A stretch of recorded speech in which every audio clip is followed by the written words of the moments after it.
사랑하는 성도 여러분, 혹시 인생에서 나에게 가장 큰 도움이나 큰 사랑을 주었던 사람을 꼽으라면 혹시 누구를 꼽으시겠습니까? 지금 한번 생각해 보시면 좋겠습니다. 이때 단 가족은 제외하고 생각하셔야 됩니다. 왜냐하면은 가족은 기본적으로 사랑을 주고 도움을 주는 관계가 전제되어 있기 때문에 그렇습니다. 어떤 분은 금세 떠오를 수도 있고, 또 가족을 제외하고 생각하라니 선뜻 떠오르지 않을 수도 있을 것 같습니다.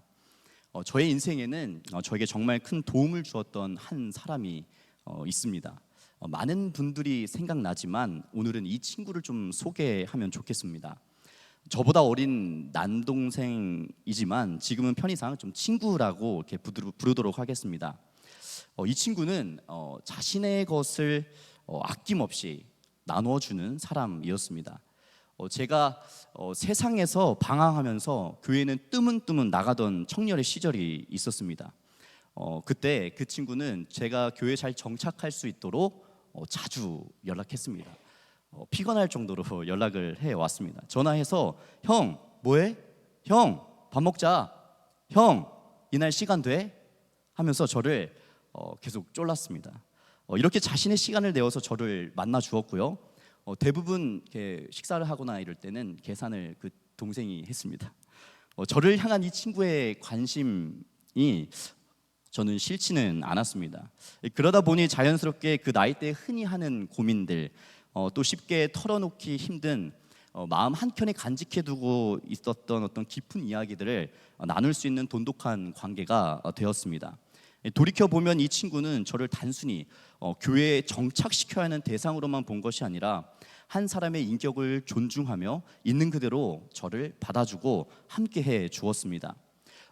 그 진심 덕분인지 저는 수련회와 선교를 이 친구와 함께하면서 진짜 하나님이 살아 계시는구나를 깊이 경험했습니다. 사실 수련회나 선교가 가고 싶어서가 아니라 이 친구와 함께라면 도전해 볼 수 있겠다 하는 용기가 생겼던 것입니다. 교회에서 잘 적응하지 못하고 그때 당시 제가 친한 친구가 하나 없던 저에게 언제든 의지할 수 있고 어려움을 나눌 수 있는 한 사람이 있다는 것은 저에게 무척 감사한 일이었고 안심이 되었습니다. 만약 그 친구가 없었더라면 저는 훨씬 더 오랜 시간을 방황했을 것입니다. 그렇게 그가 먼저 내민 손길과 진심으로 대해주었던 시간들이 제 인생에서 특별한 추억으로 남아 있습니다. 제가 이렇게 세어보니까 어느덧 함께한 시간이 9년이나 흘렀습니다. 요즘은 바쁘다는 핑계로 자주 보지 못했는데 10월 긴 추석 연휴에 한번 만나기로 했습니다. 이렇듯 언제나 좋은 사람과의 만남은 기대가 됩니다. 제가 설교 서두에 인생에서 나에게 가장 큰 도움 혹은 사랑을 주었던 한 사람을 꼽으라면 누구를 꼽으시겠습니까? 라는 질문과 함께 이 이야기를 나눈 것은 오늘 우리가 읽은 성경 본문에 등장하는 인물 무비보셋 때문입니다. 그는 절망적인 하루하루를 살아가던 사람이었습니다. 이 무비보셋이 처한 상황을 이해하려면 당시 시대의 배경을 잠시 살펴볼 필요가 있습니다. 당시 이스라엘의 왕권, 즉 사울에게서 왕권이 다윗으로 완전히 넘어갔습니다. 그리고 하나님께서는 다윗이 어디로 가든지 이기게 하셨습니다. 승리하게 하셨습니다. 지금 다윗은 인생의 전성기를 누리고 있다고 해도 과언이 아닐 것입니다. 다윗의 전성기는 곧 이스라엘의 전성기이기도 했습니다. 얼마나 좋았을까요? 이 행복한 시간, 이 평안한 시간, 누구에게도 빼앗기거나 방해받고 싶지 않았을 것입니다. 사람은 본능적으로 위험을 피하고 위험이 될 만한 요소들을 사전에 미리 예방하고 싶어 합니다. 특히 이 고대 사회, 바벨론, 아수르, 페르시아와 같은 고대 사회의 나라들은 왕권이 바뀌면 자신에게 위협될 만한 요소, 즉 이전 왕권에 속해 있던 어떤 부하들, 신하들, 이 사람들을 제거하는 것이 일반적인 관례였습니다. 이스라엘에서도 이러한 관례를 찾아볼 수가 있는데요. 우리 열왕기상 15장 28절에서 29절과 열왕기상 16장 11절을 우리 함께 읽어보도록 하겠습니다. 시작. 유다의 아사왕 셋째 해 바하사가 나답을 죽이고 대신하여 왕이 되고 왕이 될 때에 여로보암의 온 집을 쳐서 생명 있는 자를 한 사람도 남기지 아니하고 다 멸하였는데 여호와께서 그의 종 실로 사람 아히야를 통하여 하신 말씀과 같이 되었으니 시므리가 왕이 되어 왕위에 오를 때에 바하사의 온 집안 사람들을 죽이되 남자는 그의 친족이든지 그의 친구든지 한 사람도 남기지 아니하고 심지어 자기 생명에 위협이 된다면 그의 친족이든지 남자든지 여자든지 그들의 친구이든지 한 사람도 남김없이 제거했습니다. 오늘 본문은 사울에 이어 이스라엘의 왕권을 갖게 된 다윗이 사울의 집에 남은 자가 있는지 없는지 묻는 것으로 이야기가 시작이 됩니다. 우리 사무엘하 9장 1절 말씀을 읽도록 하겠습니다. 다윗이 이르되 사울의 집에 아직도 남은 사람이 있느냐 내가 요나단으로 말미암아 그 사람에게 은총을 베풀리라 하니라. 방금 읽었던 9장 1절의 말씀을 표현이 좀 더 와닿는 세번역 성경으로 한 번 더 읽겠습니다. 시작. 하루는 다윗이 물었다. 사울의 집안에 살아남은 사람이 있느냐 요나단을 보아서라도 남아있는 자손이 있으면 잘 보살펴 주고 싶구나. 다윗이 사울의 집에 남은 자를 찾은 것은 곧 그를 죽이기 위함이라 생각하는 것은 당연한 시대였습니다. 그러나 다윗은 달랐습니다. 일반적인 관례와 본능적으로 행동했던 왕들과 달리 다윗의 목적은 제거가 아니라 오히려 남은 자손을 잘 보살피기 위해 찾고 있었습니다. 다윗이 사울의 남은 자손을 잘 보살피겠다고 말한 근거는 바로 다윗과 요나단 사이에서 맺은 약속 때문이었습니다. 다윗은 자신이 사울로부터 쫓기던 시절부터 왕이 오를 때까지 꽤 오랜 시간이 지났지만 자신에게 충성하고 목숨을 걸어 보호해 주었던 친구 요나단을 결코 잊지 않았습니다. 비록 요나단은 죽었지만 하나님 앞에서 맺었던 약속은 다윗 마음에 아직까지 살아 있었습니다. 다윗은 단순히 한 사람에게 잘해주는 것이 아니라 하나님 앞에서 맺은 신실한 약속을 지키려 했던 사람입니다. 사무엘상 20장 14절에서 15절 쉬운 성경으로 제가 한번 읽어드리겠습니다. 요나단이 다윗에게 이렇게 말하는 내용인데요. 내가 살아있는 동안 나에게 여호와의 사랑을 베풀어 주게나 그래서 내가 죽지 않게 해주게 내 집안에도 변함없이 사랑을 베풀어 주어야 하네. 여호와께서 자네의 모든 원수를 이 땅에서 없애버리시더라도 우리 집안에 대한 사랑을 버리지 말아주게. 다윗이 이러한 행동은 정치적인 어떤 계산이나 동정심이 아닌 약속에 기초한 사랑이었다라는 것을 알 수가 있습니다. 오늘 본문 9장 1절에서 요나단으로 말미암아 그 사람에게 은총을 베풀리라 하니라 하는 이 대목에서 은총이라는 단어가 들어가는데요. 이 은총이라는 단어는 히브리어로 헤세드라고 읽습니다. 우리가 잘 알고 있는 이 헤세드는 여러 가지 의미로 사용되어질 수 있습니다. 은총, 사랑, 변함없는 사랑, 언약으로 맺어진 우정, 정의와 같은 여러 의미로 사용될 수 있습니다.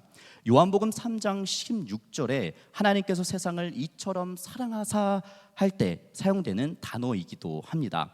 이 사랑, 헤세드는 환경이나 나의 어떤 감정 상태나 나 개인의 어떤 유익에 구애받지 않는 사랑입니다. 사랑하는 성도 여러분, 우리의 삶 속에서 맺고 있는 관계는 때로 이해관계나 상황에 따라 쉽게 변하기도 합니다. 그런데 다윗은 자신에게 이익이 전혀 없는 상황에서도 어떻게 보면 사울 집안에 남아있는 사람은 자신의 원수가 될 수도 있는 존재이지만 다윗은 이런 상황 속에서도 하나님 앞에 맺은 약속을 끝까지 지켰습니다. 우리도 마찬가지입니다. 하나님 앞에서 맺은 약속을 끝까지 지켜야 하는 것입니다. 하나님께서 우리에게 보여주신 사랑과 약속, 곧 예수 그리스도를 통해 구원받는 은혜를 잊지 않고 살아갈 때 우리는 받은 사랑을 다른 사람에게로 흘려보낼 수 있습니다. 오늘 이 말씀을 통해 우리가 받은 사랑을 다른 사람에게 흘려보내기를 축복합니다.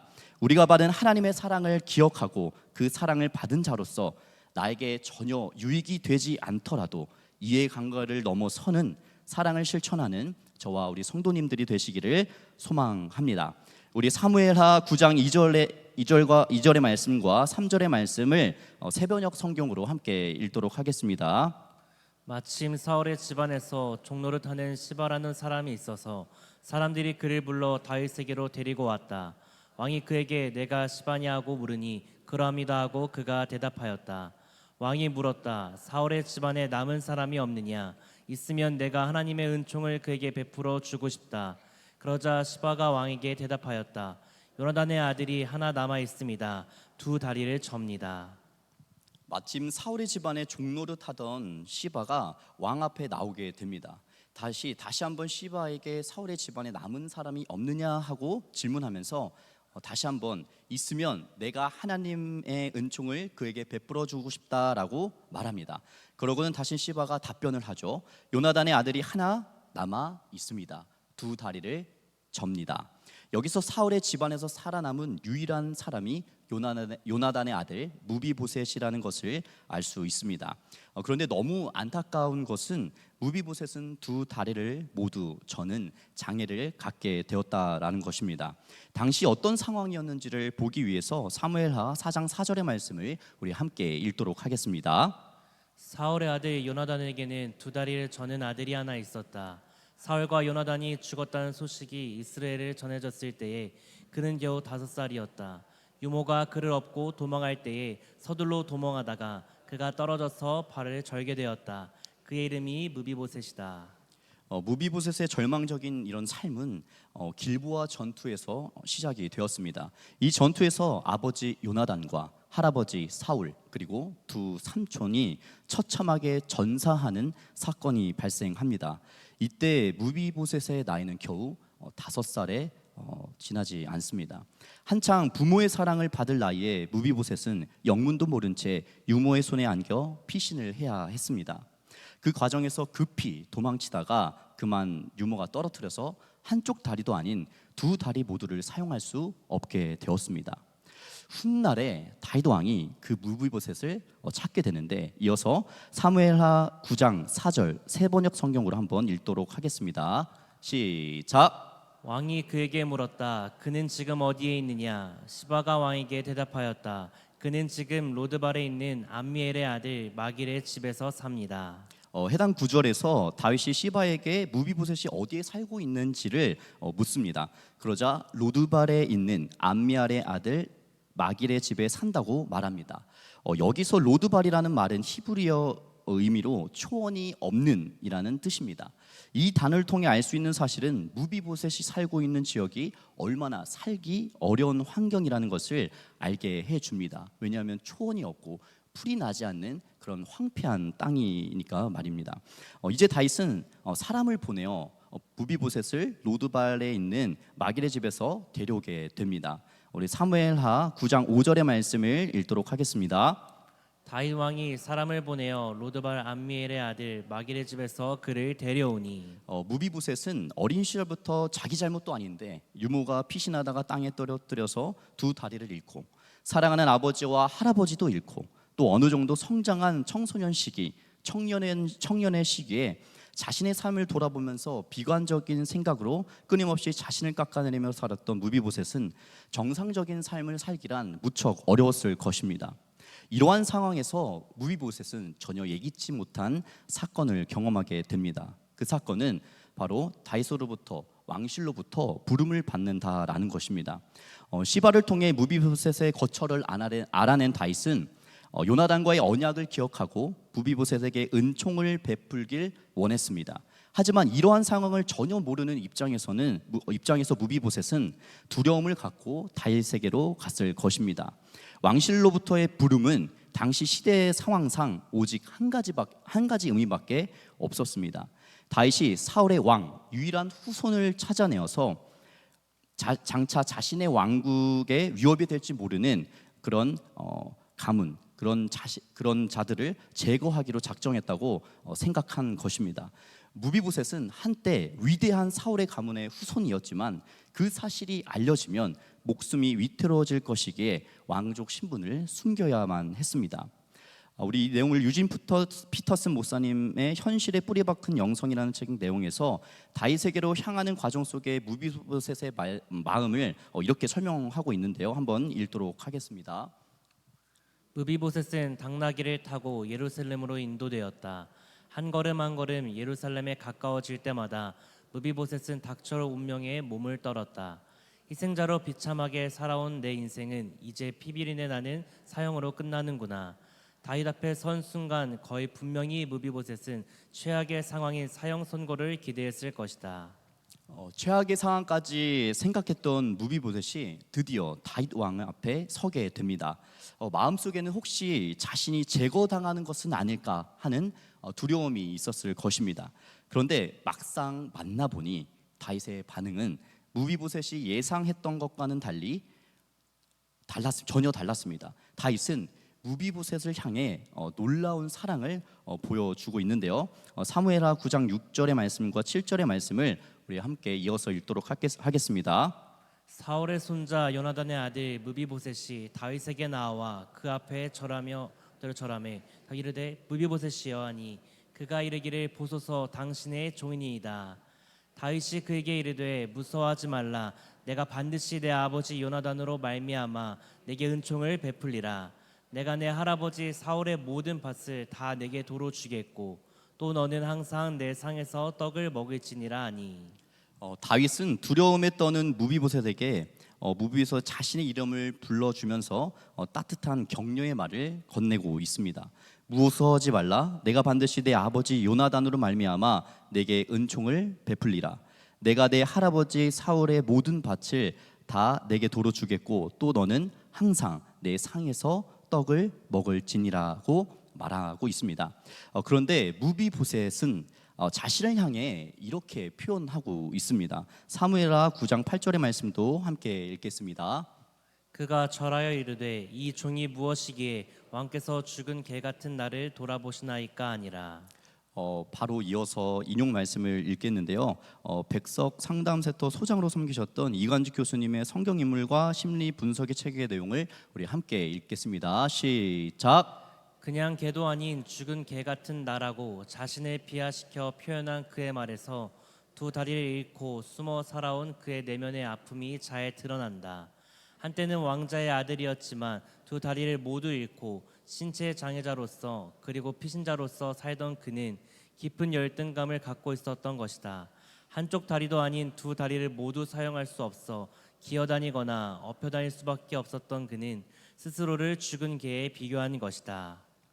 두 다리를 저는 장애와 패배한 왕의 후손이라는 낙인, 그리고 죽음의 위협 속에서 그의 자존감은 완전히 무너져 내렸던 것입니다.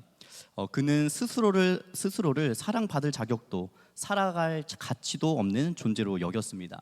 그러나 다윗은 그런 무비보셋을 죽은 개로 보는 것이 아니라 다윗은 그의 연약함과 비참한 과거를 본 것이 아니라 친구 요나단과 맺었던 사랑의 약속을 보았습니다. 그래서 다윗은 무비보셋의 모든 것을 회복시켜 줍니다. 재산을 돌려주고요. 무엇보다 가장 큰 영광인 왕의 식탁에서 왕자와 같이 매일 함께 식사하는 가족으로 그를 받아들입니다. 무비보셋은 어린 나이에 아버지 요나단을 잃었지만 다윗의 은총을 통해 잃어버린 사랑을 다시 경험하게 되었습니다. 사랑하는 성도 여러분, 죄로 인해 우리는 하나님과 원수로 살아가며 심판 아래 있었습니다. 우리 스스로의 모습을 돌아볼 때 우리는 하나님 앞에 감히 나아갈 수 없는 존재였습니다. 그러나 하나님께서는 그런 우리를 먼저 찾아오셨습니다. 우리를 심판하시기 위함이 아니라 사랑의 은총을 베풀기 위함이었습니다. 하나님은 우리의 죄와 허물을 보지 않으시고요, 독생자 예수 그리스도를 통해 우리와 맺은 새 언약을 보셨습니다. 나의 어떠한 때문이 아니라 전적인 하나님의 사랑과 약속 때문에 우리는 하나님의 자녀가 되었습니다.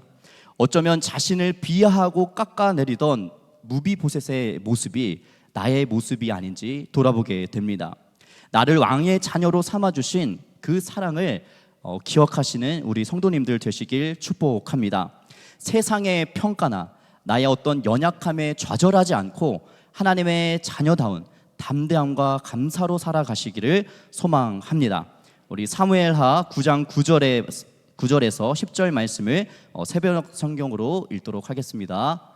다윗 왕은 사울의 종 시바를 불러서 일렀다. 사울과 그의 온 집안에 가졌던 모든 것을 내가 이제 너의 상전의 손자인 무비보셋에게 주었다. 그러니 너는 너의 아들들과 종들과 함께 모두 그 땅을 갈고 거두어서 너의 상전의 집안이 먹을 양식을 되도록 하여라.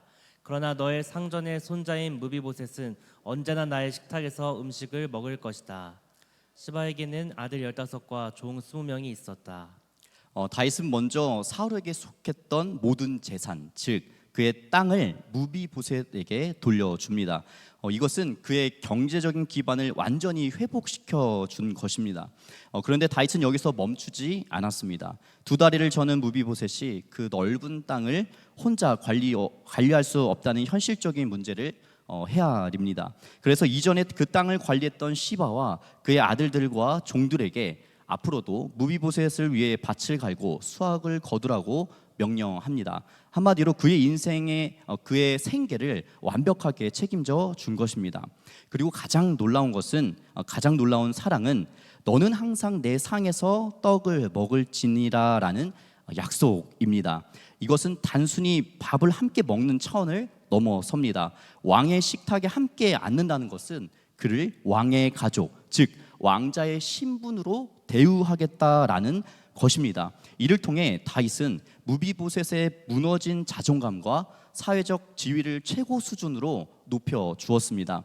추상적인 위로가 아니라 그의 경제적, 현실적, 관계적 필요를 모두 채워주는 전 인격적인 사랑이었습니다. 사실 사울의 종으로 등장하는 시바는 사울의 손주인 무비보셋을 실질적으로 도울 수 있는 가장 가까운 사람이었습니다. 그런데 그는 자신의 경제적인 이익과 자신의 안위만을 지키기에 몰두했습니다. 시바는 사무엘하 후반부에도 악한 의도를 품고 등장하게 되는데요. 이러한 삶과는 반대로 외롭고 쓸쓸한 무비보셋의 곁을 지키며 실질적인 도움을 주고 사랑을 나눠줬던 인물들이 있었습니다. 자신의 집을 기꺼이 내어준 암미엘의 아들 마길, 그리고 장애를 갖고 있다는 사실을 알고도 헤세드 사랑으로 그를 돌보았던 아내 12절에 등장하는데요. 그리고 자신을 편견 없이 바라봐주는 사랑하는 아들도 있었습니다. 우리 유진 피터슨 목사님의 사무엘서 강의 내용을 우리 함께 읽어보도록 하겠습니다. 시작. 한 친구와 맺은 언약 안에서 싹튼 사랑이 이제 열매를 맺어 확실하지 않은 상속자 사전에 빼앗긴 땅을 회복시키고 왕의 식탁에서 매일 먹도록 했다. 약속에 충실한 사랑은 연합장을 돌리는 정도가 아니가 그것은 좋은 땅이라는 물질과 그것을 보강하는 하루 세 끼의 푸짐한 식사라는 정기적인 공급을 베푸는 사랑이다.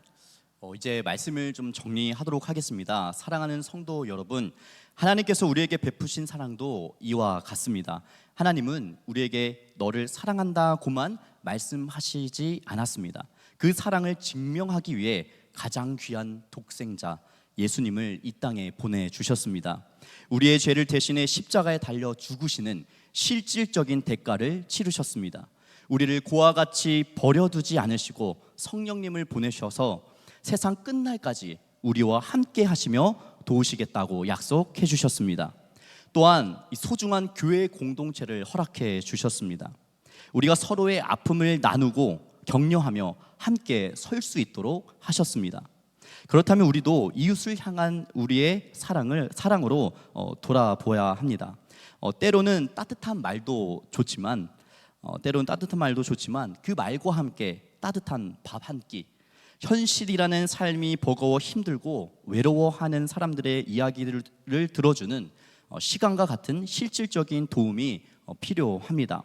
다윗이 무비보셋의 필요를 세심하게 살폈던 것처럼 우리도 주변의 이웃들의 진짜 필요가 무엇인지를 살피고 우리가 할 수 있는 작은 도움으로 사랑을 채워나가는 저와 우리 성도님들이 되시기를 간절히 소망합니다. 이 시간 우리 함께 기도하겠습니다. 사랑하는 하나님, 다윗과 요나단의 약속처럼 우리에게 예수 그리스도의 사랑으로 언약을 맺어주신 그 은혜에 깊이 감사드립니다. 우리가 죄로 인해 절망의 자리에 있을 때에도 찾아와 주신 하나님의 은혜를 기억하게 하시고 무비보셋이 왕의 상에서 떡을 먹었듯이 항상 주님과 교제하며 살아가게 하옵소서. 그 사랑이 단지 말에 머물지 않게 하시고 우리 삶 속에서 구체적인 손길과 섬김으로 흘러가게 하셔서 사랑이라는 말에 내용을 채워 넣는 삶으로 나아가게 하옵소서. 예수님의 이름으로 기도드립니다. 아멘.